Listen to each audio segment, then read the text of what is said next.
China के एक town में जीवू नाम का एक स्कल्पचर रहता था। वो मूर्तियां बनाता और उसी से अपना गुजारा करता। उसकी मूर्तियां बहुत सुंदर होती थीं, इसलिए वो पूरे टाउन में मशहूर था। जब उसने मूर्ति का ये काम शुरू किया तब वो 20 साल का था।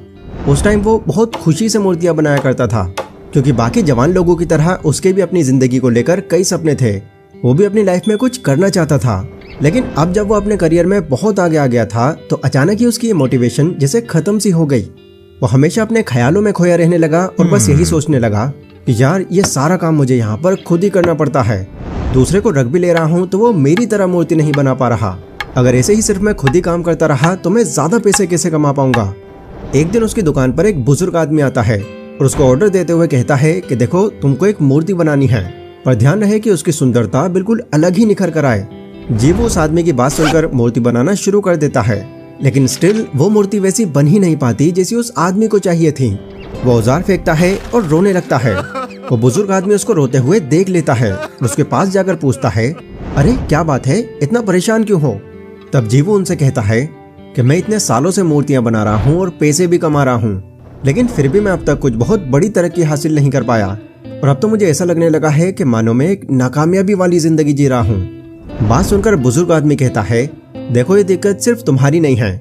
लोग जब अपनी जवानी में होते हैं तो वो उस टाइम पर अपने लिए बहुत बड़े बड़े सपने देख लेते हैं, बिना ये सोचे कि उसको हासिल कैसे करेंगे, क्योंकि उस टाइम उनका ध्यान गोल से ज्यादा उससे मिलने वाली कामयाबी पर होता है।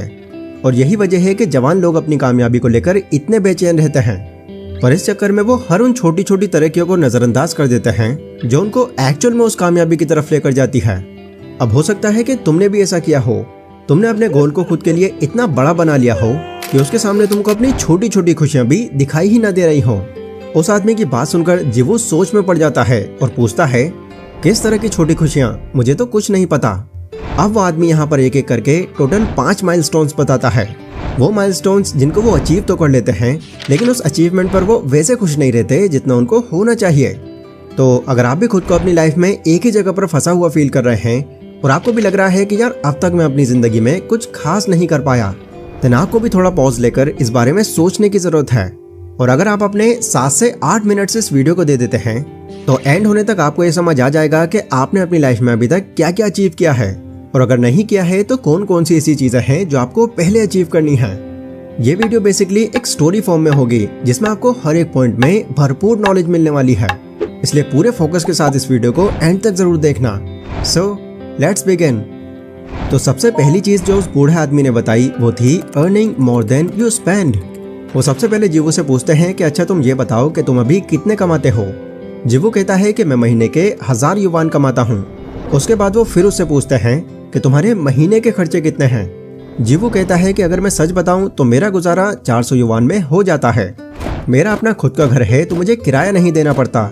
मेरा कारोबार भी मेरे घर के बराबर में ही है, इसलिए कहीं आने जाने का खर्चा भी नहीं है। और एक और चीज, मेरी और मेरी फैमिली के ज्यादा शौक भी नहीं है, इसीलिए मेरा टोटल महीने का गुजारा इतने में हो जाता है। ये बात सुनकर बुजुर्ग आदमी उससे कहता है, अरे बेटा यही तो पहला कदम है जो तुमको अमीर आदमी बनने के रास्ते में ले जाता है, क्योंकि तुमको अच्छे से पता है कि दुनिया में बहुत से लोग ऐसे हैं जो अपनी कमाई से ज्यादा अपने खर्चे बनाकर रखे हुए हैं। इन्फ्लेशन के इस समय जहाँ हर दिन महंगाई बढ़ती ही जा रही है, अगर तुम्हारी इनकम इस टाइम पर तुम्हारे खर्चों से ज्यादा है तो तुम्हें तो खुश होना चाहिए, इस पर सेलिब्रेट करना चाहिए, क्योंकि ऐसा करके तुम बहुत से लोगों से पहले ही बहुत आगे आ चुके हो। दूसरी चीज जो उन्होंने बताई वो थी हैविंग एन इमरजेंसी फंड। लोग हमेशा पैसे कमाने की होड़ में लगे रहते हैं। उनकी यही कोशिश होती है कि कैसे भी करके ज्यादा से ज्यादा पैसे कमाए जाएं, लेकिन लोग जितने पैसे कमाते हैं उनके खर्चे भी उतने ही बढ़ते चले जाते हैं। अमेरिका में एक आम आदमी की सैलरी 4 से 5,000 डॉलर्स होती है, जिसे अगर मैं इंडियन करेंसी में कन्वर्ट करूं तो ये महीने की 3 से 4 लाख तक बन जाती है। लेकिन इतने कमाने के बाद भी उनको ये डर सताता है कि कहीं उनकी जॉब न चली जाए, क्योंकि बिना सैलरी के वो 1 महीने भी सरवाइव नहीं कर सकते। बुजुर्ग आदमी उसको बोलता है कि देखो बेटा, एक आदमी जिसके पास इमरजेंसी के लिए फंड है उससे इसे 3 फायदे मिलते हैं, जिसमें से पहला है फाइनेंशियल सिक्योरिटी। इमरजेंसी फंड होने के बाद आपको एक तरह की सेंस ऑफ सिक्योरिटी महसूस होती है और बेफिक्र होकर आप चैन की नींद सो पाते हो, क्योंकि आपके मन में फिर ये डर नहीं रहता कि अचानक से आपके साथ कुछ बुरा हो गया तो आप क्या करोगे। दूसरा, अगर आपके पास पहले से ही इमरजेंसी फंड होगा तो आप इमरजेंसी के टाइम पर किसी भी तरह का ब्याज या फिर उधारी लेने से बच जाओगे, जिसका इंटरेस्ट पे करने में ही लोगों की हालत खराब हो जाती है और कभी कभी तो इस उधारी में पूरी जिंदगी निकल जाती है। और तीसरा, अगर आपके पास इमरजेंसी फंड है तो आप अपनी परेशानियों को शुरू में ही ठीक कर सकते हो और किसी भी तरह की सिचुएशन को और बदतर होने से रोक सकते हो। इसीलिए अमीर बनने की जर्नी में इमरजेंसी फंड को एक माइलस्टोन की तरह देखा जाता है। अब मुझे तुम जरा ये बताओ कि क्या तुम्हारे पास इमरजेंसी फंड है? तो जीवू कहता है कि हाँ, मेरे पास ऐसा फंड है, क्योंकि मैं अपनी इनकम से कम खर्च करता हूँ, इसीलिए मेरे पास काफी पैसे बच जाते हैं और मैं अपने इन बचे हुए पैसों को बुरे टाइम के लिए हटा कर रखता हूँ। मैंने पहले दूसरे महीने में ही 1000 युवान इकट्ठा कर लिए थे। उसके बाद हर महीने में अपनी कमाई के हिसाब से पैसे हटाता गया। इससे मेरे पास इतने पैसे तो हो ही गए हैं कि अगर मेरे साथ कुछ बुरा हो जाता है तो कम से कम 6 महीने तक तो मैं अपना गुजारा चला सकता हूँ। जीवू की बात सुनकर बुजुर्ग आदमी उससे कहते हैं, ये तो बहुत अच्छी बात है, तुमने लोगों के रास्ते में आने वाले दूसरे माइलस्टोन को भी पार कर लिया। अब तीसरी चीज जो उन्होंने बताई वो थी नॉट हैविंग डेट।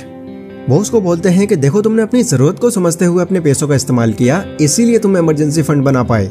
लेकिन मेरे बेटे, हर कोई ऐसा नहीं कर पाता, क्योंकि उनकी जरूरत ही इतनी होती है कि उसे पूरा करने के लिए उनकी खुद की इनकम भी कम पड़ जाती है और फिर उन्हें यही एक तरीका दिखता है कि अब लोन ले लेता हूँ।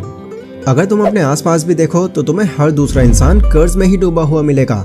किसी के ऊपर घर का लोन है, किसी के ऊपर कार का लोन है, किसी ने पढ़ाई के लिए लोन ले रखा है, तो कोई सिर्फ अपना खर्चा तक भी लोन से ही चला रहा है। लोग बहुत ही आसानी से लोन लेकर अपनी छोटी बड़ी जरूरतें पूरी तो कर लेते हैं, लेकिन वो ये नहीं जानते कि लोन उस पक्के फेविकोल की तरह है जिससे तुम जितना बाहर निकलना चाहोगे तुम उतना ही फंसते चले जाओगे। हम ये सोचकर लोन लेते हैं कि कैसे भी करके हम इस लोन का पैसा जल्दी चुका देंगे, लेकिन जब ऐसा हो नहीं पाता तो बढ़ते ब्याज की वजह से उस लोन का पैसा और बढ़ता चला जाता है, जो हमारे प्रिंसिपल अमाउंट का कभी दुगना तो कभी 10 गुना तक भी हो जाता है। ऐसे में अगर किसी ने कभी कर्ज लिया ही नहीं या अगर लिया है तो उसे किसी भी तरह से चुकता कर दिया, तो अब वो अपनी फाइनेंशियल जर्नी के और पास चला जाएगा, क्योंकि बिलीव मी, कोई कर्ज ना होना भी अपने आप में एक बहुत बड़ी अचीवमेंट है। चौथी चीज उन्होंने बताई, that living your travel dreams. वो जीवू से आगे पूछते हैं कि क्या तुम्हें ट्रैवल का शौक है? तो जीवू कहता है कि हाँ, मुझे घूमने का शौक तो है। तो वो कहते हैं कि अच्छा ये बताओ कि तुम अब तक कितनी जगह पर घूमे फिरे हो? तो वो बोलता है कि देखो, मुझे घूमने का शौक तो है, लेकिन मैं इतना ज्यादा कहीं गया नहीं, क्योंकि मुझे अपने पैसे बर्बाद नहीं करने थे। बुजुर्ग आदमी उससे कहते हैं कि बेटा, तुम यहीं पर मार खा गए। ट्रैवलिंग हर इंसान को करनी चाहिए, क्योंकि ऐसा करके एक तो तुम अपना माहौल बदलते हो और दूसरा कई नए नए लोगों से तुम्हारा मेल जोल बढ़ता है। और देखो, रही बात तुम्हारे अकेले काम करने की, क्या पता तुमको इसी बीच कोई ऐसा आदमी मिल जाए जो 80 से 90% तुम्हारे जैसा ही हुनर रखता हो। इसीलिए तुमको जब भी मौका मिले तुमको कहीं घूमना भी चाहिए। लेकिन देखो, ऐसा नहीं है कि तुमको सिर्फ घूमते फिरते ही रहना है। अगर तुम महीने में एक बार भी बाहर घूमना अफोर्ड कर सकते हो तो ये भी सेलिब्रेट करने वाली चीज है, क्योंकि ये भी एक ऐसी अचीवमेंट है जो सिर्फ कुछ ही लोग हासिल कर पाते हैं। पांचवी और आखिरी चीज उन्होंने बताई जो थी लर्निंग पर्सनल फाइनेंस। वो बोलते हैं कि अब देखो, पैसा तो कोई भी कमा सकता है, लेकिन उन पैसों को आगे कैसे इस्तेमाल करना है इसकी समझ बहुत कम लोगों में होती है। जैसा कि मैंने कहा कि कई लोग बस पैसे कमाते हैं और उसे खर्च कर देते हैं, वो भी बिना इस चीज की परवाह किए कि आगे चलकर उनको उनकी कितनी जरूरत पड़ सकती है। अब ऐसा होता इसलिए है क्योंकि उनके पास पर्सनल फाइनेंस की कोई जानकारी नहीं होती। हालांकि उनको ये बात खुद भी पता होती है, लेकिन फिर भी कई लोग फाइनेंस के बारे में सीखने की कोशिश तक नहीं करते। लेकिन अगर आप उन लोगों में से हो जो इस तरह की नॉलेज टाइम टू टाइम लेते रहते हैं, तो ये भी एक बहुत बड़ा माइलस्टोन है जो आपने अचीव कर लिया है। इससे एटलीस्ट आप सेविंग्स और इन्वेस्टिंग को लेकर अवेयर रहते हो और कई ऐसी जगहों पर पैसा खर्च करने से बच जाते हो जो आपके किसी फायदे की नहीं थी। ये सारी बातें सुनने के बाद उसको महसूस होता है कि वो अपने आप को कितना कम आंक रहा था।